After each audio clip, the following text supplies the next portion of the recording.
Bonjour à toutes et à tous et bienvenue, je suis ravi de vous retrouver pour une nouvelle vidéo avec un thème qui me tient à cœur. Nous allons parler du cadran cash flow.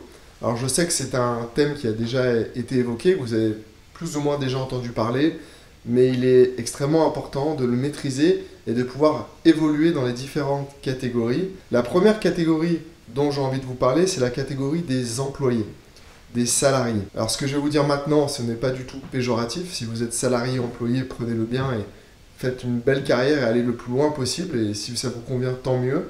Mais j'ai pu constater au fil des années que les personnes qui étaient salariées, employées, donc un CDD, un CDI, ce genre de choses, souvent pouvaient se plaindre de ne pas aimer ce qu'ils faisaient.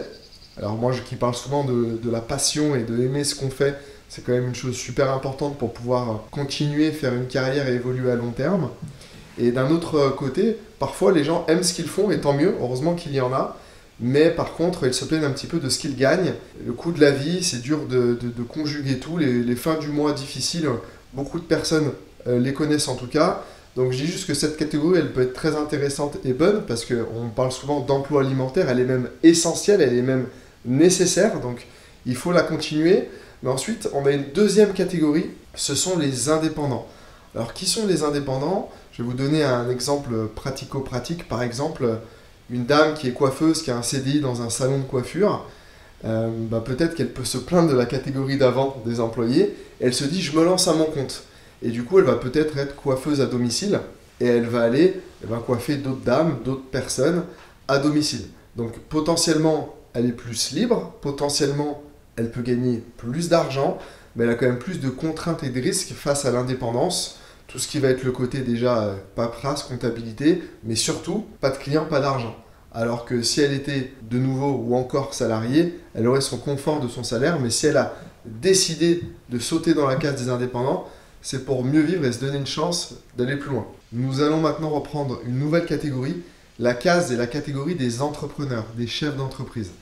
Alors félicitations à toutes les personnes qui se sont données la chance, qui ont osé, qui ont pris une sacrée décision d'être entrepreneurs, parce que dans le monde d'aujourd'hui, forcément on y voit du risque, on y voit des peurs. Donc félicitations à tous les entrepreneurs.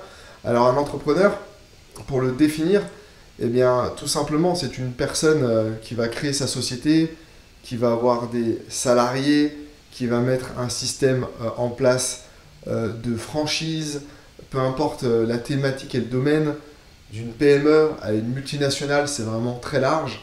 Mais en tout cas, entreprendre, ça va vous permettre, pour ceux qui le réussissent, parce que si on voit les bilans officiels, il y a plus d'entrepreneurs qui mettent la clé sous la porte que de sociétés qui perdurent.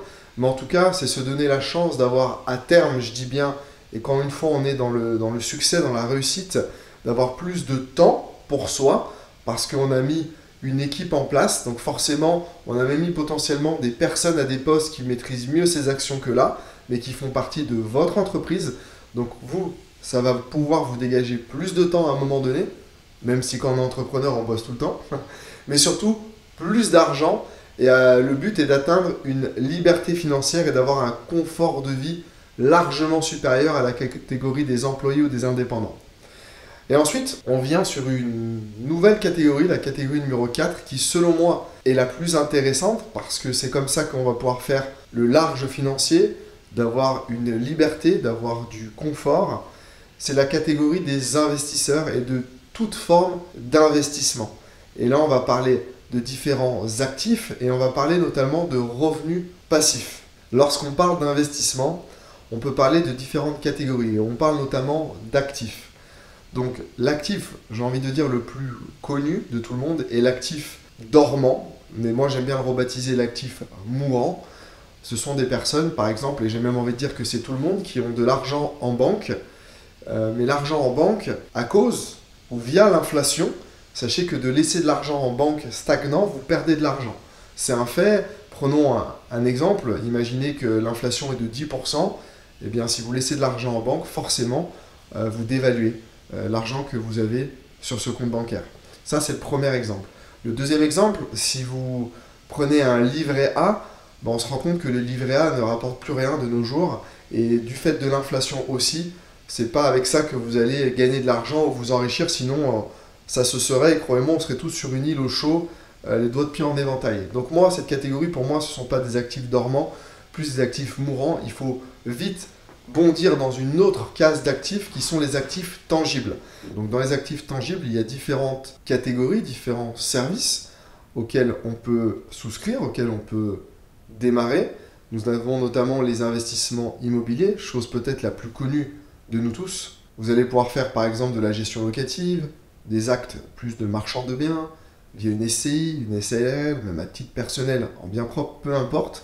Mais je pense que c'est intéressant d'y aller, que ce soit en France ou à l'international, pour vous créer un patrimoine. Et comme beaucoup de personnes aiment le dire, la pierre, on a cette forme de stabilité, donc ça reste des bonnes choses à faire. À vous de faire les bons coups, à bien maîtriser votre projet de A à Z. On peut aussi parler et évoquer l'or, qui est une très belle valeur refuge, et surtout de nos jours au passage. Parmi les actifs tangibles, nous avons aussi le vin. Le vin, de par sa rareté, il y a beaucoup de collectionneurs, j'aime bien le dire, qui achètent des grands vins. Et parce que ces bouteilles-là deviennent de plus en plus rares, la valorisation de la bouteille monte et c'est devenu monnaie courante que beaucoup de personnes utilisent cet actif tangible au passage. Je vais vous en citer un autre, par exemple, dans les tangibles, l'art aussi, qui est démocratisé, qui est connu, même d'un point de vue fiscal, qui peut être très intéressant en défiscalisation, d'investir dans l'art, dans des tableaux par exemple, qui sont une vraie valeur aussi. Voilà un petit peu pour la catégorie des actifs tangibles. Je pense qu'avec vos possibilités financières, avec vos budgets, c'est à vous de bien le planifier. Et il n'est pas question non plus de se mettre dans le rouge et d'avoir des difficultés à payer ses mensualités pour pouvoir rentrer dans la catégorie des actifs tangibles. Mais vous pouvez déjà commencer, même si vos revenus ou si ce que vous avez réussi à gagner de côté n'est pas forcément une somme énorme, l'idée c'est de commencer et de l'avoir en tête. Et nous avons une dernière catégorie qui me parle particulièrement, qui me passionne particulièrement, ce sont les actifs productifs. Ils sont dits de haut rendement, on peut aller chercher des performances vraiment supérieures que tout ce qu'on vient de voir jusqu'à maintenant. Il y a toujours une valeur de risk-reward, c'est-à-dire qu'on peut aller de l'ultra safe à l'ultra risky, donc de très safe ou à très risqué, avec tous les intermédiaires.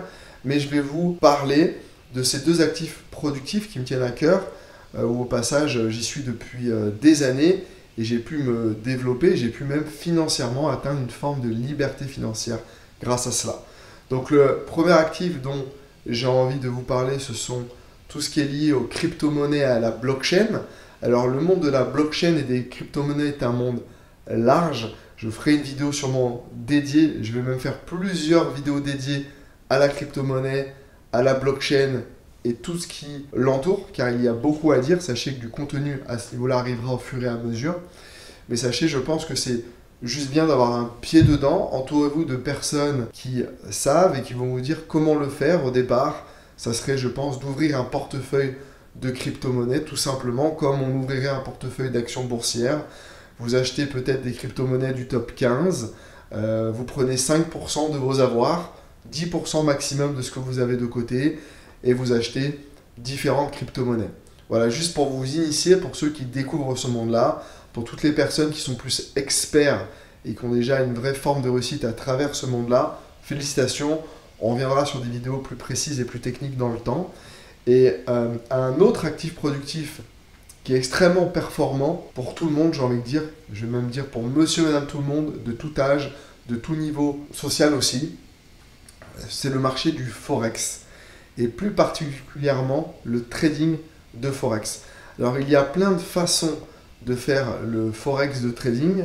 Maintenant, l'avantage du trading, quand on est bien entouré et qu'on fait les choses dans les règles de l'art, c'est que peu importe finalement la conjoncture économique, peu importe qu'il y ait une guerre ou pas, peu importe qu'il y ait un virus ou pas, peu importe qu'il y ait une crise économique ou pas, si vos traders ou si les cabinets de trading avec qui vous travaillez sont performants, ont de l'expérience, potentiellement ont tous les agréments nécessaires sur le marché, en bonne et due forme, en termes de légalité, qui ont vraiment un passif et un historique, vont vous donner des performances très agréables, en tout cas qui vont vraiment être supérieures à des actifs dormants, voire même tangibles, et en plus ça peut être à plus court terme, c'est ce qui intéresse aussi les gens. Je ne vais pas parler de pourcentage, je ne vais pas les énoncer parce que c'est variable, mais sachez que aujourd'hui quand on trade, imaginez que vous êtes trader, Je vais prendre un exemple simple. Les devises, par exemple, l'euro-dollar, qui est une des paires les plus connues, puis en même temps, l'euro-dollar, pour vous, c'est facile à comprendre. Si je suis trader, je peux acheter l'euro-dollar, mais je peux aussi vendre l'euro-dollar. En trading, je n'ai pas besoin d'acheter quelque chose pour le vendre. Je peux l'acheter et je peux le vendre.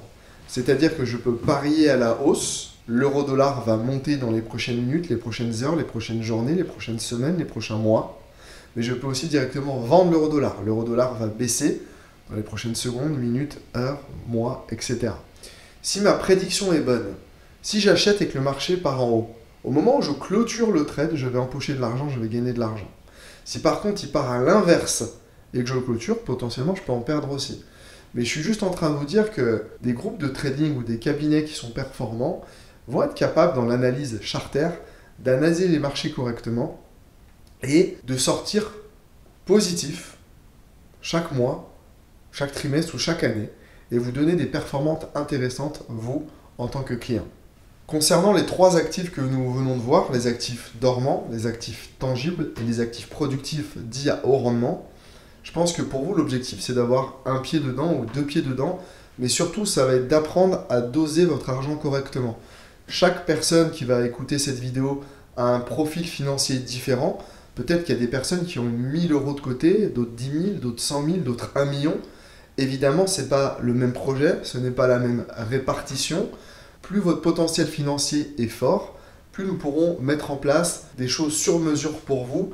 Mais encore une fois, je pense que l'idée en tant que telle est de démarrer, de débuter dans différents actifs et de continuer tout au long de votre vie. Si ce contenu vous a plu, rejoignez-moi sur différentes plateformes, LinkedIn, Instagram, YouTube, mon site internet. Je serai ravi de vous accompagner dans vos différents projets. À bientôt.